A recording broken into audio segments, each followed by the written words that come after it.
गणेश चतुर्थी व्रत कथा। संकष्टी गणेश चतुर्थी व्रत कथा। नमस्कार भाइयों बहनों, जय मां गायत्री। आप सभी का मेरे YouTube चैनल शुभकर्मा ही अष्टो में स्वागत है। आज के इस वीडियो में सुनते हैं गणेश चतुर्थी की व्रत कथा। आप सभी से विनम्र निवेदन है, अगर आप मेरे चैनल पर पहली बार आए हैं तो प्लीज वीडियो को लाइक, चैनल को सब्सक्राइब और वीडियो को ज्यादा से ज्यादा शेयर अवश्य करें, ताकि आपके साथ साथ आपके अपने भी इस कथा का लाभ ले सकें और भगवान गणेश की कृपा आपके साथ, आपके घर परिवार पर हमेशा बनी रहे। भगवान गणेश की कथा को श्रवण करने मात्र से समस्त प्रकार के संकट समाप्त होते हैं और सभी प्रकार की मनोकामनाएं पूरी होती हैं। पार्वती जी ने पूछा कि हे गणेश जी, चैत्र कृष्ण चतुर्थी को गणेश जी की पूजा कैसे करनी चाहिए? इस दिन भोजन में क्या ग्रहण करना चाहिए? चैत्र मास के गणपति देवता का क्या नाम है? उनके पूजन आदि का क्या विधान है? सो मुझे आप बताइए। गणेश जी ने कहा कि हे महादेवी, चैत्र कृष्ण चतुर्थी के दिन विकट नामक गणेश जी की पूजा करनी चाहिए। दिन भर व्रत रखकर रात्रि में षोडोपचार से पूजन करना चाहिए। ब्राह्मणों को भोजन के बाद व्रती को स्वयं भी भोजन करना चाहिए। इस दिन पंचगव्य गौ का गोबर, मूत्र, दूध, दही, घी पान करके रहना चाहिए। यह व्रत संकट नाशक है। इस दिन शुद्ध घी के साथ बिजौरे, नींबू का हवन करने से बांझ स्त्रियां भी पुत्रवती हो जाती हैं। हे शैलपुत्री, इसका इतिहास बहुत विचित्र है। मैं उसे तुमसे कह रहा हूँ, सो उसको श्रवण करो। इसके श्रवण मात्र से ही मनुष्य को सिद्धि मिलती है। प्राचीन काल में सतयुग में मकरध्वज नामक एक राजा हुए। वे प्रजा पालन के प्रेमी थे। उनके राज्य में कोई भी निर्धन नहीं था। चारों वर्ण, ब्राह्मण, क्षत्रिय, वैश्य, शूद्र अपने अपने धर्मों का पालन करते थे। प्रजाओं को चोर डाकू आदि का भय नहीं था। राजा, प्रजा सब स्वस्थ रहते थे। सभी लोग उदार, सुंदर, बुद्धिमान, दानी और धार्मिक थे। इतना सुंदर राज्य शासन होते हुए भी राजा को पुत्र की प्राप्ति नहीं हुई। तत्पश्चात महर्षि याज्ञवल्क्य की कृपा से उन्होंने कालांतर में एक पुत्र की प्राप्ति हुई। राजा राज्य का भार अपने मंत्री धर्मपाल पर सौंपकर विविध प्रकार के खेल खिलौने से अपने राजकुमार का पालन पोषण करने लगे। राज्य शासन हाथ में आ जाने के कारण मंत्री धर्मपाल धन धान्य द्वारा समृद्ध हो गया। मंत्री महोदय को एक से बढ़कर एक 5 पुत्र हुए। मंत्री पुत्रों का धूमधाम के साथ विवाह हुआ और वे सब धन का उपभोग करने लगे। मंत्री के सबसे छोटे लड़के की बहू अत्यंत ही धर्मपरायणी थी। चैत्र कृष्ण चतुर्थी आने पर उसने भक्ति पूर्वक गणेश जी की पूजा की। उसका पूजन और व्रत देखकर उसकी सास उससे कहने लगी, अरे तू ये क्या तंत्र मंत्र द्वारा मेरे पुत्र को बस में करने का उपाय कर रही है? बार बार सास के रोके जाने पर भी जब बहू नहीं मानी तो सास ने कहा, अरे दुष्टा, तू मेरी बात मान नहीं रही है। मैं पीट कर तुझे ठीक कर दूंगी। मुझे यह सब तांत्रिक अभिचार पसंद नहीं है। इसके उत्तर में बहू ने कहा कि हे सासू माँ, मैं संकट नाशक गणेश जी का व्रत कर रही हूँ। यह व्रत अत्यंत ही फलदायक होता है। अपनी पौतोहू की बात सुनकर उसने अपने पुत्र से कहा कि हे पुत्र, तुम्हारी बहू जादू टोना पर उतारू हो गई है। मेरे कई बार मना करने पर भी वह मेरी बात नहीं मान रही है। इस दुष्टा को मार पीट कर ठीक कर दो।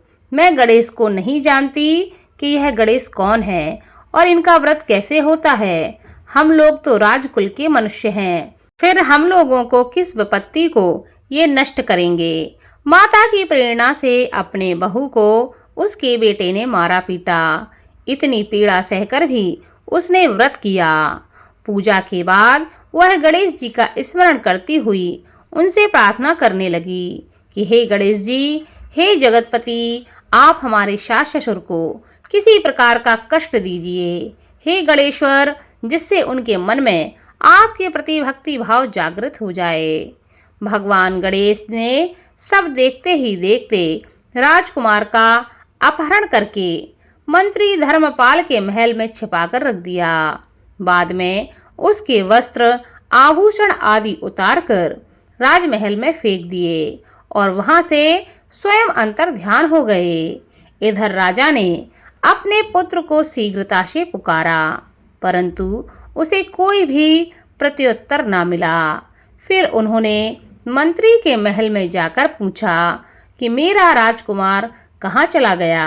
महल में उसके सभी वस्त्राभूषण तो हैं, लेकिन राजकुमार कहाँ चला गया? किसने ऐसा निंदनीय कार्य किया है? हाय, मेरा राजकुमार कहाँ गया? राजा की बात सुनकर मंत्री ने उत्तर दिया कि हे राजन, आपका चंचल पुत्र कहाँ चला गया, इसका मुझे पता नहीं है। मैं अभी गांव, नगर, बाग बगीचे आदि सभी स्थानों पर खोज कराता हूँ। सभी नौकरों, सेवकों आदि से वह कहने लगे, हे अंगरक्षकों, मंत्रियों, मेरे पुत्र का पता शीघ्र लगाओ।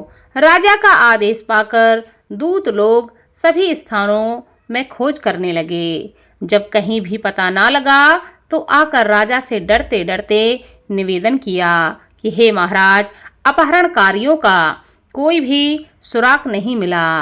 राजकुमार को आते जाते किसी ने नहीं देखा। उनकी बातों को सुनकर राजा ने मंत्री को बुलवाया। मंत्री से राजा ने पूछा कि मेरा राजकुमार कहाँ है? हे धर्मपाल, मुझसे साफ साफ बताओ कि मेरा राजकुमार कहाँ है। उसके वस्त्र और आभूषण तो यहाँ हैं, लेकिन वह नहीं है। अरे नीच, मैं तुम्हारा वध कर डालूंगा, तेरे कुल को मैं नष्ट कर दूंगा, इसमें जरा भी संदेह नहीं है। राजा द्वारा डांट पड़ने पर मंत्री चकित हो गया। मंत्री ने सर झुकाकर कहा कि हे भूपाल, मैं पता लगाता हूँ, इस नगर में बालक अपहरणकर्ताओं का कोई गिरोह नहीं है और ना ही कोई डाकू आदि रहते हैं।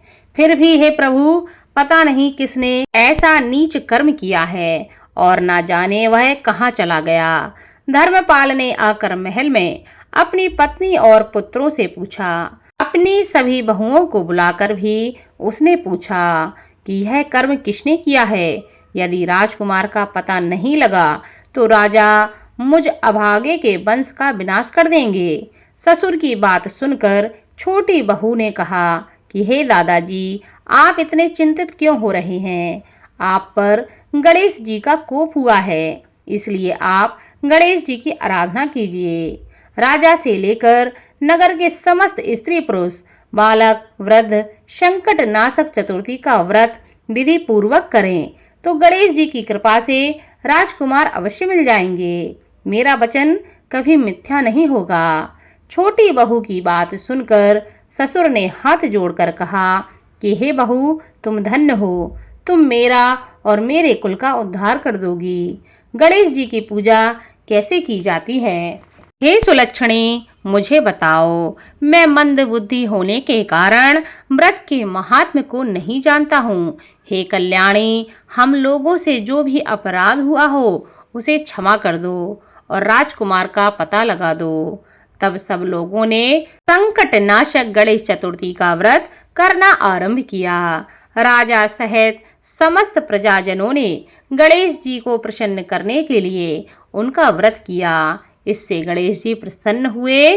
सब लोगों के देखते ही देखते उन्होंने राजकुमार को प्रकट कर दिया। राजकुमार को देखकर नगरवासी आश्चर्य में पड़ गए। सब लोग बहुत प्रसन्न हुए। राजा के हर्ष की तो सीमा ही ना रही।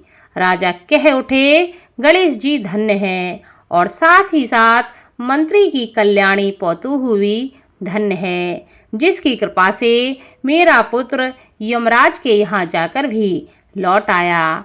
अतः सब लोग इस संतानदायक व्रत को निरंतर विधि पूर्वक करते रहें। श्री कृष्ण जी ने कहा कि हे राजा युधिष्ठिर, त्रिलोक में इससे बढ़कर कोई भी दूसरा व्रत नहीं है। हे युधिष्ठिर, आप भी अपने लिए कलेशों को दूर करने के लिए इस व्रत को अवश्य कीजिए। श्री कृष्ण जी के मुख से इस कथा को विस्तार पूर्वक सुनकर युधिष्ठिर ने बड़े ही भक्ति भाव से चैत्र कृष्ण चतुर्थी का व्रत किया और गणेश जी की कृपा से अपने खोए हुए राज्य को पुनः प्राप्त किया। बोलो भगवान गणेश की जय।